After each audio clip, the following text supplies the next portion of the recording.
a show. It's a podcast show. Welcome to the Julie Cross Podcast Show. Empowering, energising and entertaining. Hi friends, Julie Cross here. Welcome.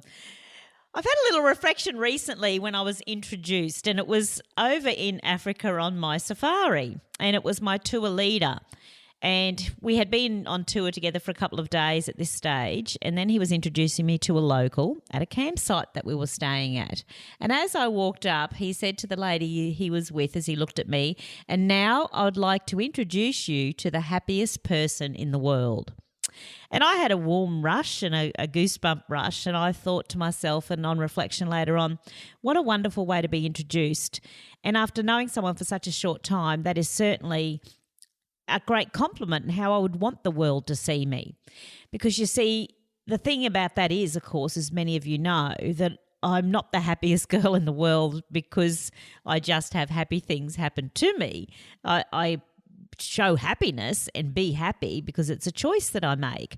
And so to think that other people could see that in me was a great honour for me, and I thought a great compliment.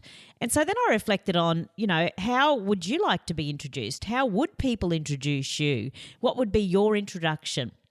And also professionally, I reflected on this recently when I was at a retreat with fellow speaking professionals, and we were all talking about each other and what we saw in each other and a word that would describe us. And one of my fellow speaking buddies gave me this great compliment when she said, "Julie Cross is necessary." And I thought that was once again a wonderful compliment to be seen as being necessary with the work that I do every day.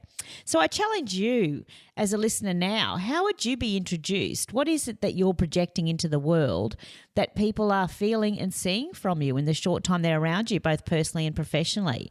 What would they be saying? This is so-and-so, and she is the most joyful person, the most determined person, the most resilient, the biggest whinger, the most negative. What would they be saying?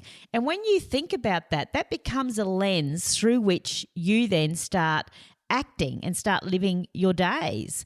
Stephen Covey says, begin with the end in mind. So if the end is, what would they say about me at my funeral, and what would I want them to say, then how would that then determine how I go about my days? So it's a great way for us to reflect and see what it is that we're projecting in the world, and make sure that we're staying on course for what it is we want to project into the world, and that our behaviour is doing just that. So how would you be introduced? That's something for you to reflect on today. And by the way, my sons would probably say something much different. It probably wouldn't be the happiest girl in the world, but that's okay too. Thanks for listening. If you'd like to attend one of my public shows or book me to speak at your next conference, please visit juliecross.com.au.